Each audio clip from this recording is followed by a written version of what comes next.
যেই রাসূলের কণ্ঠের তেলাওয়াত শোনার জন্য আবু জাহাল রাতের গভীরে গোপনে গিয়ে পাগল পারা হয় শুনে, হাসরের মাঠে আমার আল্লাহ নবীজির বরকতি কণ্ঠে কোরআন তেলাওয়াত করে আমাদেরকে শোনাবে।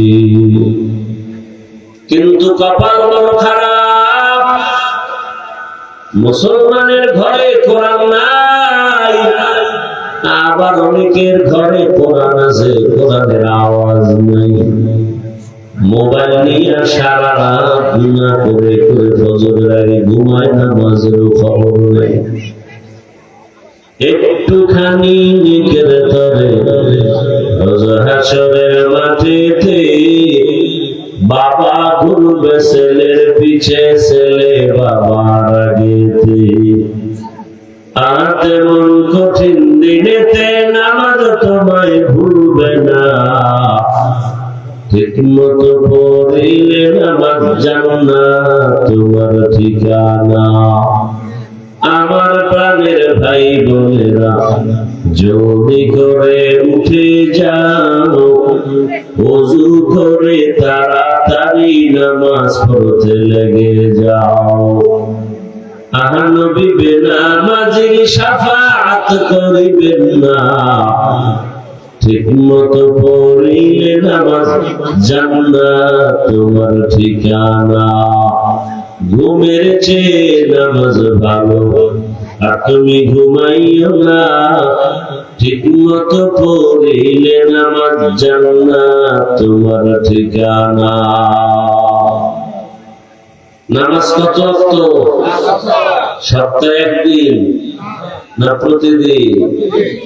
মাকুন সুসুদি নামাজে পাঞ্জেগানা, ফাওয়াইলুল মুসাল্লিনাল্লাযীনা মুমিনারা ইনামাজে ইমদাদ দা, ইস্তাঈনু আয়াতে কুরআন খা, আয়াতে কদ আফলাহা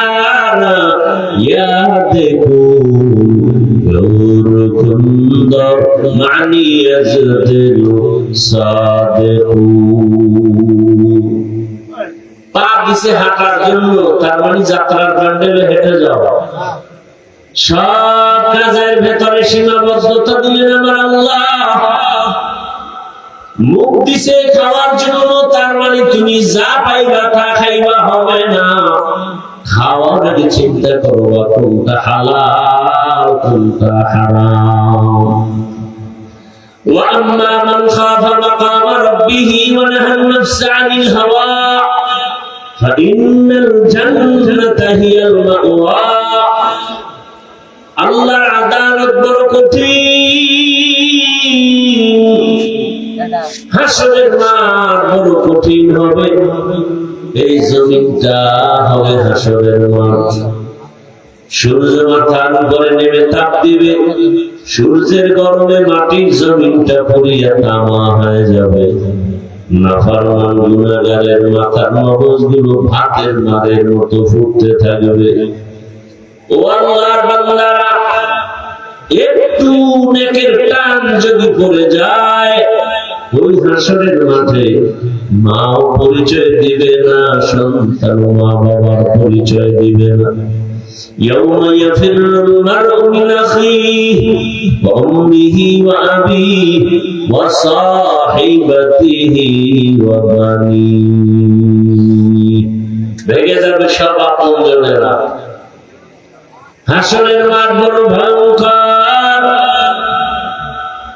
একটা নেকের টান পড়লে বান্দা নিরুপায় হয়ে যাবে।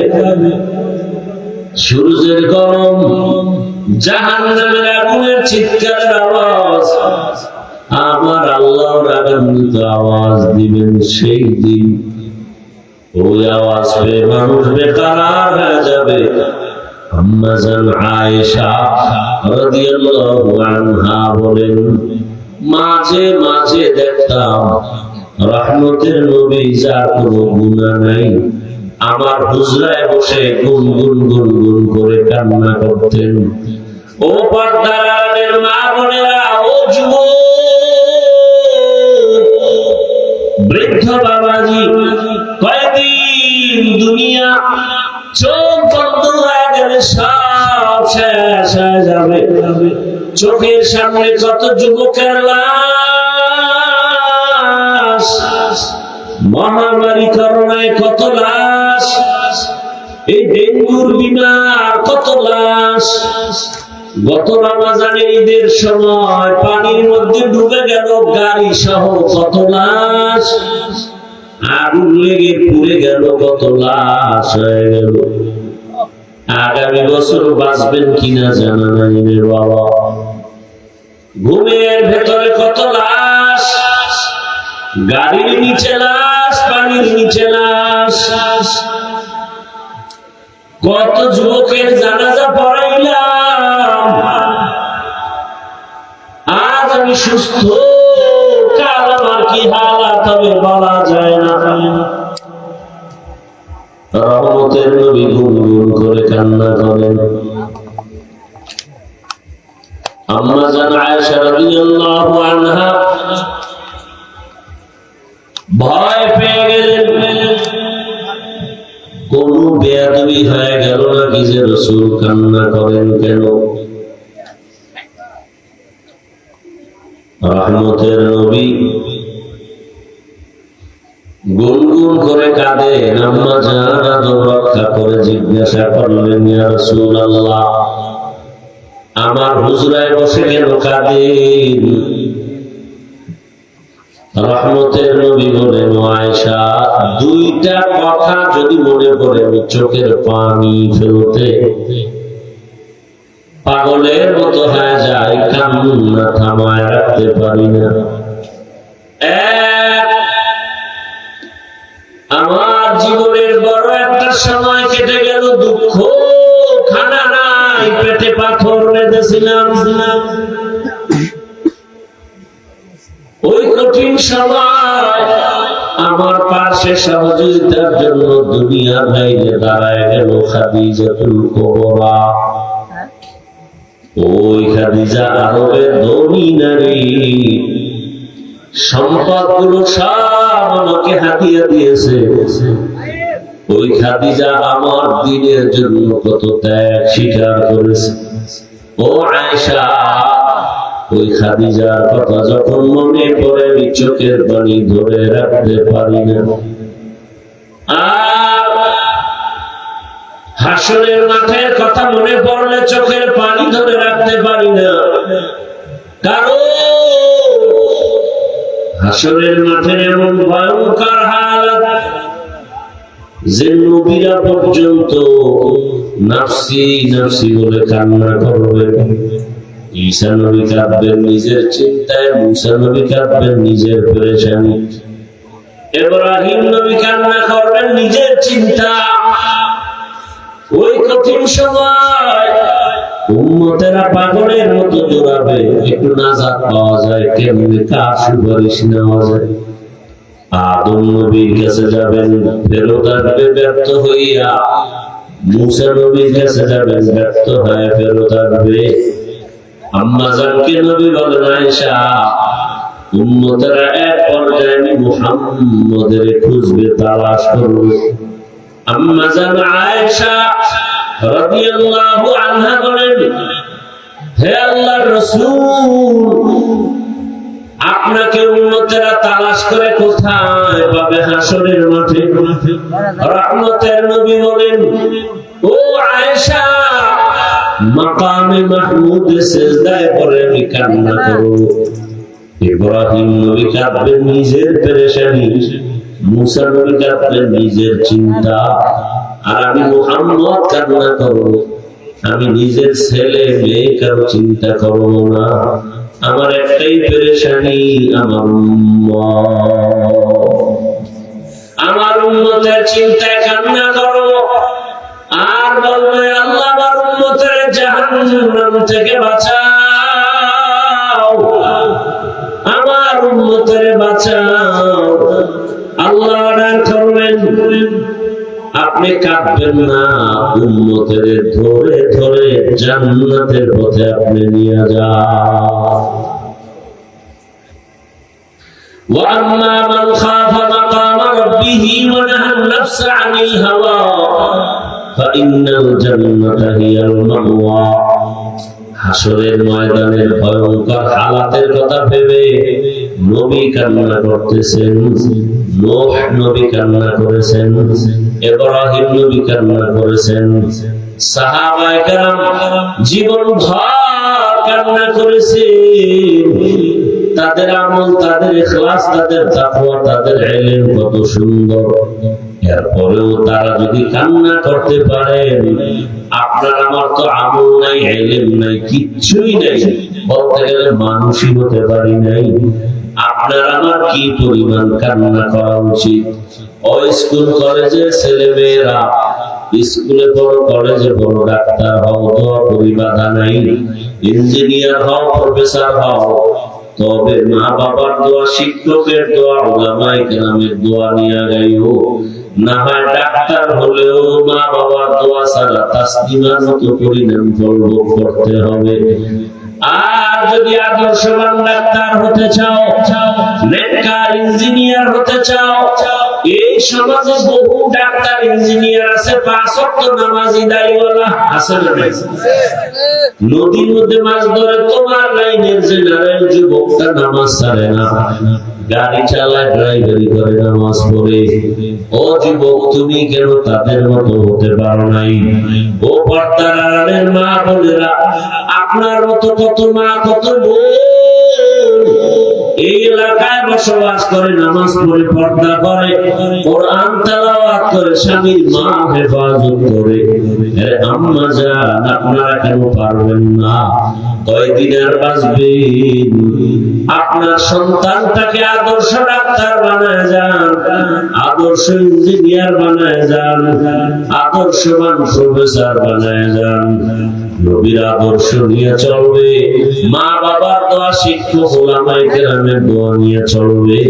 ডাক্তার হলো জীবন ধন্য, ইঞ্জিনিয়ার হলো জীবন ধন্য, প্রফেসর হলো জীবন ধন্য।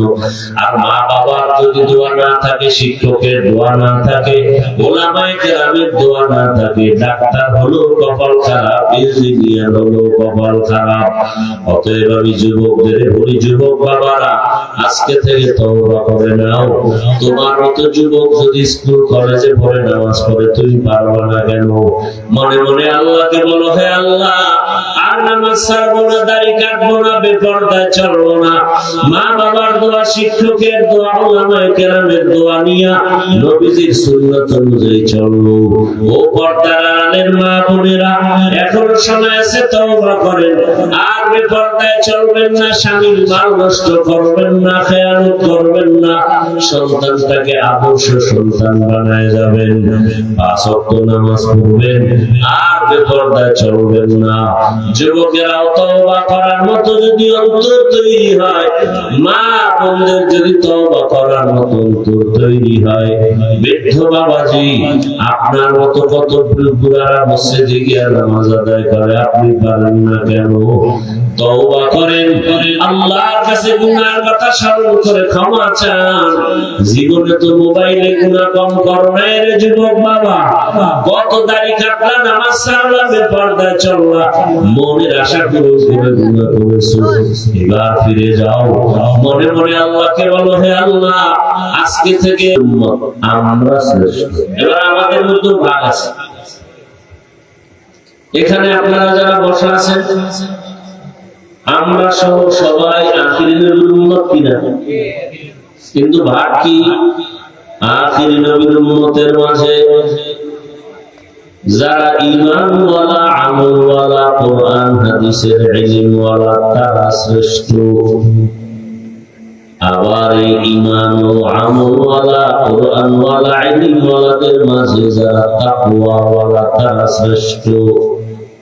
हर के दार खौफे अफदर दिल मदर जन्नतुल मअवा देहदूरा मकाम जुज़बा हक़ची जे मखा az insuja ফজলে উআ মস্ত দর জুমলা জাহান।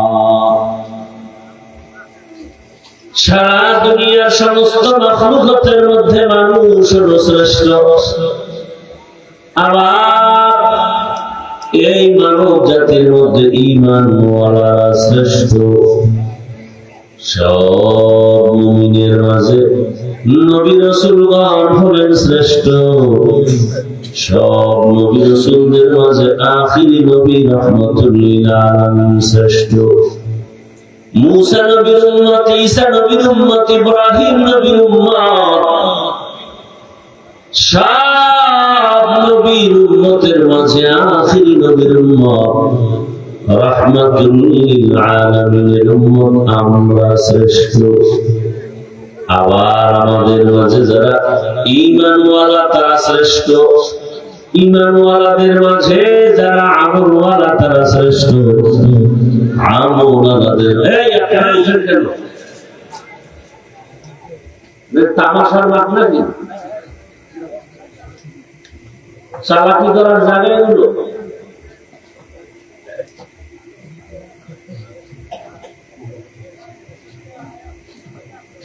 নাটক করতেছে, মঞ্চে বসলো, মঞ্চে উঠে গেল, নাটকের মঞ্চ মনে করছে।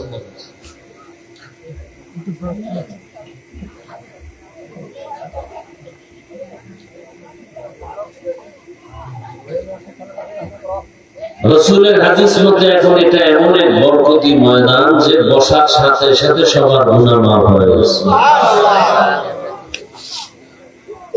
কেন আমাদেরকে দাওয়াত দেয় তাও আমি বুঝি না। যেখানে সেখানে মনে চায় সেখানে দাওয়াত দেয়। রিজিকের মালিক কি ওয়াজ মাহফিল না আল্লাহ? ওয়াজ না করলে আল্লাহ খাওয়াবো না? নদীর মাছের কে খাওয়ায়? তো ওরা দামি না আল্লাহ দামি? ওদের আল্লাহ খানা দিলে আমরা দিবে না, লস করে খাইতে হবে। কষ্ট করে আসছি, আপনাদের কাছে কোনো মূল্যায়ন নেই। তামাশা করেন, হাসতামশা করেন, মস্কারি করতেছেন একটা ওয়াজ মাহফিলের প্যান্ডেলের সাথে।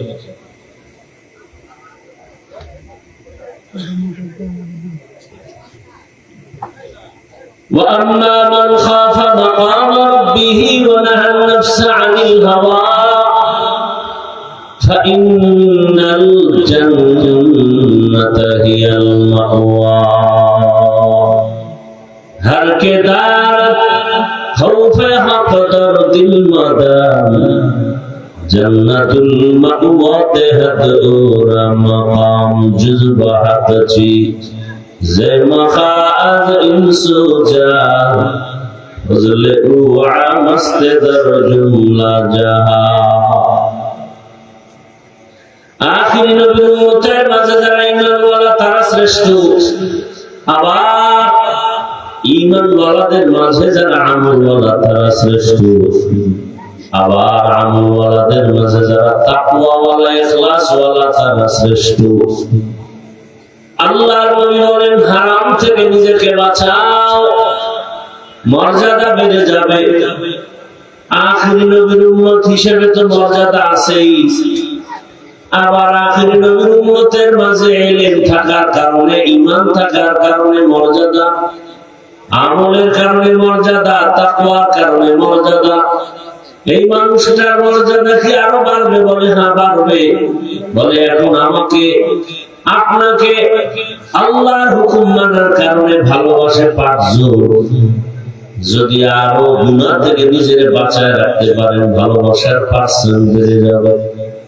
এখন আপনাকে 10 জন ভালোবাসে 100 জন 500 জন, এক সময় দেখা যাবে দুনিয়ার সব মুমিনেরা ভালোবাসে। যদি আরো বিনয়ী হয়ে আল্লাহর পথে আগাইতে পারেন তাকওয়ার মানদণ্ডে, আল্লাহ মর্যাদা আরো বাড়ায় দিবে।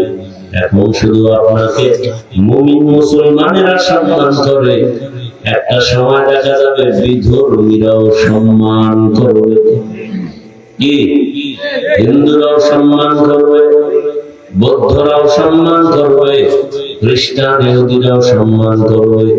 শুধু তাই না, আর যদি বিনয়ী হয়ে আল্লাহর কাছে নিজেকে সাপোর্ট করে দিতে পারেন, মর্যাদা আরো বেড়ে যাবে। বলে কেন?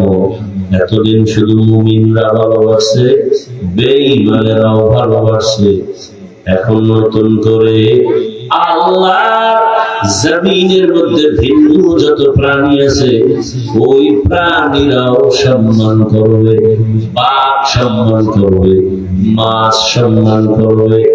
এরকম আল্লাহর প্রিয় বান্দা এই জমিনে আছে, যাদেরকে বাঘ আসলে ভয় তো দূরের কথা, বাঘের ভয় পায় না, বরং বাঘ ওই আল্লাহ ওয়ালারে ভয় পায়। দেখেন, আমরা সাপ দেখলে ভয় পাই, আর একদম সাপ গলায় পেঁচায় থাকে, সাপ নিয়ে খেলা করে, সাপ ওদের ভয় করে, ওদের দেখলে পালায়ন করে। সম্মান, মাছ সম্মান করবে, পাখি সম্মান করবে, পশু সম্মান করবে।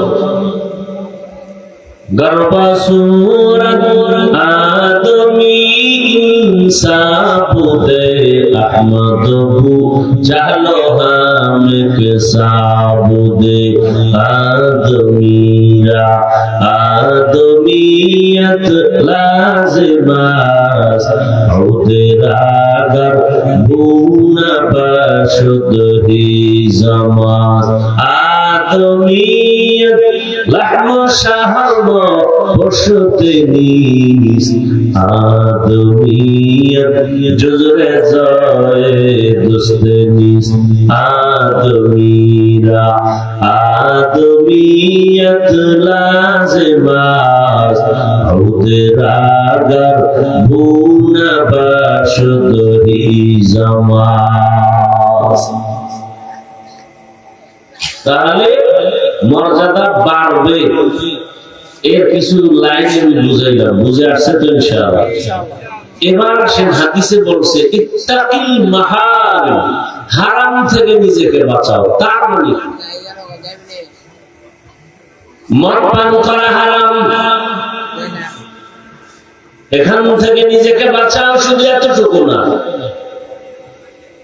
বরং আল্লাহ যে অঙ্গ প্রত্যঙ্গ যে ডিউটি করার জন্য দিলে, হাত আল্লাহ দিয়েছেন, এর ডিউটি আলাদা, চোখ দিয়েছেন ডিউটি আলাদা, কান দিয়েছেন তার ডিউটি আলাদা, পা দিয়েছেন তার ডিউটি আলাদা। হাত দিয়েছেন ধরার জন্য, তার মানে যা পাইবা তা ধরবা হবে না। ধরার বেলায় সীমাবদ্ধ দেওয়া আছে, এই সীমানার বাইরে ধরা যাবে না। হাত ব্যবহার করবা ভালো কাজে, মা বাবার খেদমত, দ্বীনের খেদমত, মসজিদ মাদ্রাসার খেদমত, মানুষের কল্যাণে হাতকে ব্যবহার করো। হাত দিয়া ধরো, তার মানে বেগানা পাইলা ধরলা হবে না। আঙ্গুল দিয়া ফেসবুকে আলেমের বিরুদ্ধে লেখলা, গীবত করলা, আল্লাহ হাত দিয়া বলে হাতকে গুনাহ থেকে বাঁচাও। চোখ দিছেন চাওয়ার জন্য, তার মানে চোখে যা দেখবা তাই, যতদূর যা আসবে তাই দেখবা হবে না। চোখ দিয়া মা বাবা দেখবা সওয়াব, চক্ষু দিয়া বাইতুল্লাহ দিয়ে তাকায় থাকবা সওয়াব, চোখ দিয়া কোরআন খুলে খুলে তাকায় দেখবা সওয়াব। এ চোখ আলেম ওলামা দেখবা সওয়াব, ওলি আউলিয়া দেখবা সওয়াব। কিন্তু এই চক্ষু দিয়া মোবাইলের দিকে তাকায় তাকায় গুনাহ দেখবা, এজন্য আল্লাহ চক্ষু দেন নাই। অতএব তোমার চোখ দুইটা বেগানা দেখা থেকে বাঁচাও। এই চোখ দুইটা দিয়া বেগানা দেখবা না, অশ্লীলতা দেখবা না। এই চোখ তুমি গুনাহ থেকে যদি বাঁচাইতে পারো, চোখের হক আদায় হবে। হাত দুইটা গুনাহ থেকে বাঁচাও, ধরার ক্ষেত্রে হাত হক আদায় হবে। আল্লাহ তাআলা কান দিছেন আওয়াজ শুনো, তার মানে যে কোনো আওয়াজ শুনবা, হয় না আযানের আওয়াজ কানে নেও, কোরআন তেলাওয়াতের আওয়াজ কানে নেও। যত নিবা তত কানের হক আদায় হবে, আল্লাহ খুশি হবে, আখিরাতের ময়দানে তোমার মর্যাদা বেড়ে যাবে। আল্লাহর কোরআনের আওয়াজ এত মজার আওয়াজ।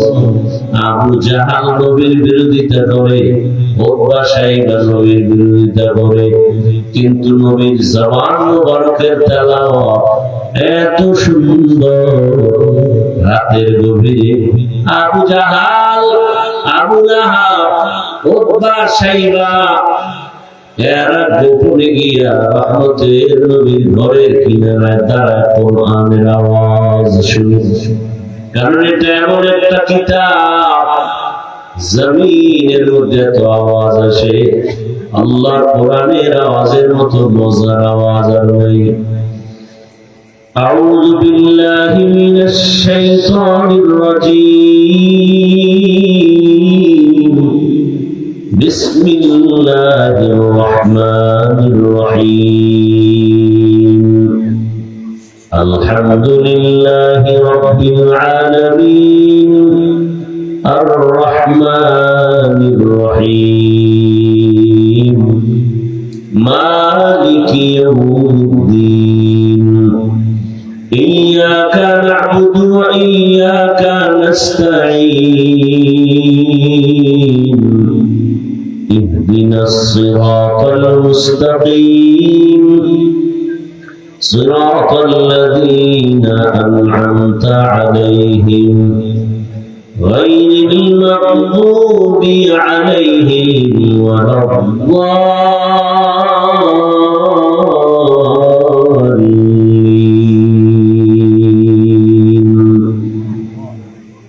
আল্লাহর কালামের তেলাওয়াতের আওয়াজ,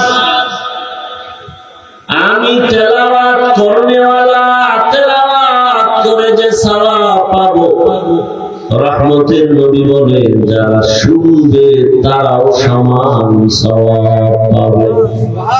বাখা কুরআন কালামুল্লাহ বশরো কদিমাস্তি কদিমাস্তি নইমো।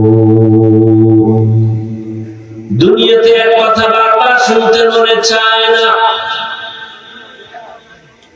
বহু আগের পুরানো কথা কত সুন্দর, কিন্তু আমার মালিকের কুদরতের কালাম যত শুনি কোনদিন অতৃপ্তি হয় না, বরং কণ্ঠওয়ালা যত সুন্দর ভাবে শোনায় ততই দিন দিন মজা বেড়ে যায়। মাঝে মাঝে এমন হয় কোরআন তেলাওয়াত করনেওয়ালা তেলাওয়াতে এত মজা, চোখের পানি বের হয়ে যায়। ওই বাইতুল্লাহ ইমাম সাহেবরা কোরআনের তেলাওয়াত করে, ইমাম সাহেবের চোখে পানি, মুসল্লি হাজী সাহেবদের চোখেও কান্নার পানি। আল্লাহর কোরআনে তো মজার, এজন্য এটা দেখলেও সওয়াব, এর আওয়াজটা শুনলেও সওয়াব, এর কোরআন পড়লেও সওয়াব, তরজমা জানলেও সওয়াব। এটা এমন একটা কিতাব, আমার গায়ের জামার কাপড় বড় দামি, কোরআনের গিলাফের তেমন দাম নাই। নরমাল কাপড় দিয়ে গিলাফ বানানোর পরেও আমার গায়ের দামি কাপড়ের জামাটা পায়ে লাগলে কেউ চোখে বাজে না, কিন্তু নরমাল কাপড় কোরআনের গিলাফ বানায় দিছে, কেউ পায়ে লাগায় না। ঠিক নেই? মাওলার কালাম এত মায়ার, এত মজার। চেয়ার বানাইছে দামি কাঠ দিয়ে, অনেক দাম, কিন্তু এটা পাও লাগায় কেউ দোষ মনে করে না।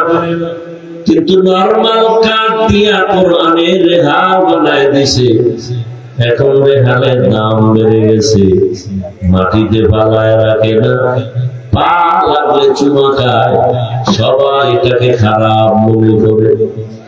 এত সুন্দর বিল্ডিং, কিন্তু কোরআনের মাদ্রাসার ঘর বড় দুর্বল। আপনার ঘরের মধ্যে এসি লাগানো, ফ্যানের বাতাস, ওই ঘরে এত দাম নাই। কোরআনওয়ালা ঘরে